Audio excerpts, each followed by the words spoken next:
Welcome, in front of me I have ZBlaze Vibe 7 Pro and I'm gonna show you how to adjust the screen brightness on this watch.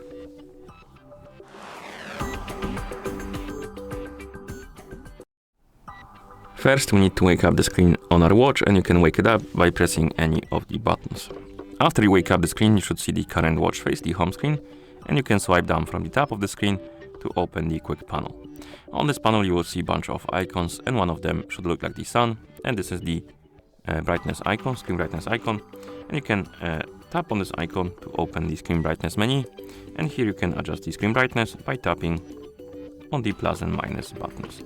So adjust it to your liking, and then you can press the back button to go back to watch face.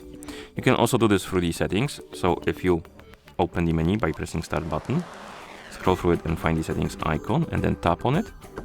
In settings find display option and select it, and then tap on brightness, and now you can adjust the brightness by tapping on the switches, or the minus and plus buttons rather, and once you're done you can press the back button to go back to watch face, and that's how you adjust the screen brightness on this watch.